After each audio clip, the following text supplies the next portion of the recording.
আসসালামু আলাইকুম রহমতুল্লাহি ওয়া বারাকাতুহু। সম্মানিত প্রিয় মুসলিম ভাই ও বোনেরা, আর ইসলামিক টিভির পক্ষ থেকে সকলকে জানাই আন্তরিক মোবারকবাদ। আশা করি সকলে ভালো আছেন। আমি আলহামদুলিল্লাহ আল্লাহর রহমতে ভালো আছি। আজকে আপনাদের মাঝে আলোচনা করব দারিদ্র্য এবং ঋণ থেকে মুক্তি পেতে যে দোয়া আপনি পড়বেন।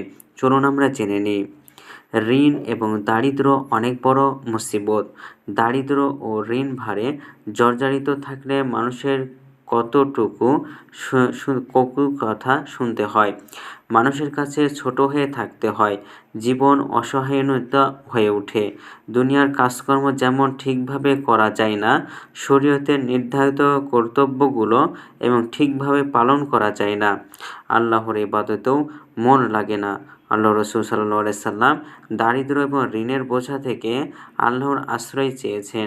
দারিদ্র্য এবং ঋণ থেকে মুক্তি পেতে রাসূলুল্লাহ সাল্লাল্লাহু আলাইহি সাল্লামের শেখানো যে 3টি দোয়া আমরা করতে পারি, তার মধ্যে 1 নম্বর হলো আল্লাহ রসুল সাল্লাল্লাহু আলাইহি সাল্লাম দোয়া করতেন, আল্লাহুম্মা ইন্নী আউযু বিকা মিনাল ফাকরি ওয়াল কিল্লাতি ওয়াল জিল্লাতি ওয়া আউযু বিকা মিন আন লিমা আও আসলামা।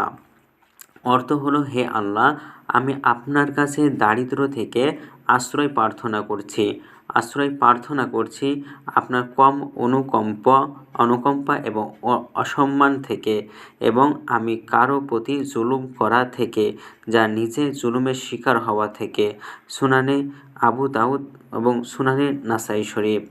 2 নম্বর দোয়া হলো আল্লাহ রসুল সাল্লাল্লাহু আলাইহি সাল্লাম করতেন, আল্লাহুম্মা রব্বিস সামাওয়াতি ওয়া রব্বিল আরদি ওয়া রব্বিল আরশিল আযীম, রব্বানা ওয়া রব্বা কুল্লি শাইইন ফালিকাল হাব্বি ওয়ান নাওয়া ওয়া মুনজিলাত তাওরাতি ওয়াল ইনজিলি ওয়াল ফুরকানি আউযু বিকা মিন শাররি কুল্লি শাইইন আনতা আখিযু বিনাসিয়াতি, আল্লাহুম্মা আনতাল আউয়ালু ফালাইসা ক্বাবলাকা শাইউন ওয়া আনতাল আখিরু ফালাইসা বা'দাকা শাইউন ওয়া আনতাজ যাহিরু ফালাইসা ফাওকাকা শাইউন ওয়া আনতাল বাতিনু ফালাইসা দুনাকা শাইউন ওয়াকদি আন্নাল লাযিনা ওয়াগনিনা মিনাল ফকরি।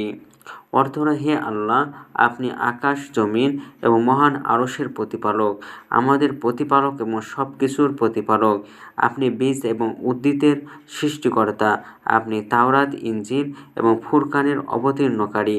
আমি আপনার কাছে এমন সব ধরনের অনিষ্ট থেকে মুক্তি চাই আপনি যার নিয়ন্ত্রণ। হে আল্লাহ, আপনি আদি, আপনার আগে কোনো কিছুই নেই, এবং আপনি অন্ত, আপনার পরে কোনো কিছুই নেই। আপনি প্রকাশ্য, আপনার ঊর্ধ্বে কেউ নেই। আপনি অপ্রকাশ্য, আপনার অগোচরে কিছুই নেই। আমাদের ঋণ পরিশোধ করে দিন এবং দারিদ্র্য থেকে আমাদের মুক্ত করে দিন। সহিহ মুসলিম শরীফ। 3 নম্বর দোয়া হলো, ঋণ থেকে মুক্তি পেতে নবীজি সাল্লাল্লাহু আলাইহি সাল্লাম সকাল সন্ধ্যায় এই দোয়াটি পড়তে বলেছেন, আল্লাহুম্মা ইন্নী আউযু বিকা মিনাল হাম্মি ওয়াল হাজানি ওয়া আউযু বিকা মিনাল আজজি ওয়াল কাসালি ওয়া আউযু বিকা মিনাল জুবনি ওয়াল বুখরি ওয়া আউযু বিকা মিন গলাবাতিদ দাইনি ওয়াল কাহরির রিজাল। অর্থ হলো, হে আল্লাহ, আমি তোমার কাছে দুশ্চিন্তা থেকে মুক্তি চাই, আশ্রয় চাই, অপারগতা এবং অলসতা এবং কৃপণতা এবং কাপুরুষতা থেকে, এবং ঋণের বোঝা এবং মানুষের কঠোরতা থেকে। সুনানে আবু দাউদ শরীফ।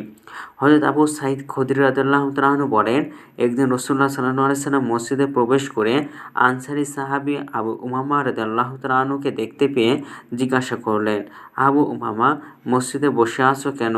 এখন তো নামাজের সময় নয়।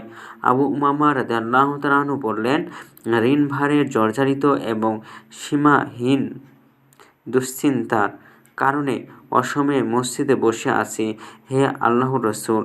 রাসূলুল্লাহ সাল্লাল্লাহু আলাইহি সাল্লাম বললেন, আমি কি তোমাকে এমন দোয়া শিখিয়ে দেব যে দোয়া করলে আল্লাহ তোমার দুশ্চিন্তা দূর করবেন এবং তোমার ঋণ পরিশোধের ব্যবস্থা করবেন? আবু উমামা রাদিয়াল্লাহু তাআলা আনহু বললেন, অবশ্যই হে আল্লাহর রাসূল। রাসূলুল্লাহ সাল্লাল্লাহু আলাইহি সাল্লাম তাকে সকাল সন্ধ্যায় উল্লিখিত দোয়াটি আবার পড়তে বললেন। হযরত আবু উমামা রাদিয়াল্লাহু তাআলা বলেন, আমি এরকম আমল করি এবং এর ফলে আল্লাহ তাআলা আমার দুশ্চিন্তা দূর করেন, ঋণ পরিশোধের ব্যবস্থা করে দেন। সুনানে আবু দাউদ শরীফ। তো ভিডিওটি ভালো লাগলে অবশ্যই চ্যানেলটি সাবস্ক্রাইব করে পাশে থাকবেন। ধন্যবাদ সকলকে। আসসালামু আলাইকুম ওয়া রাহমাতুল্লাহি ওয়া বারাকাতুহু।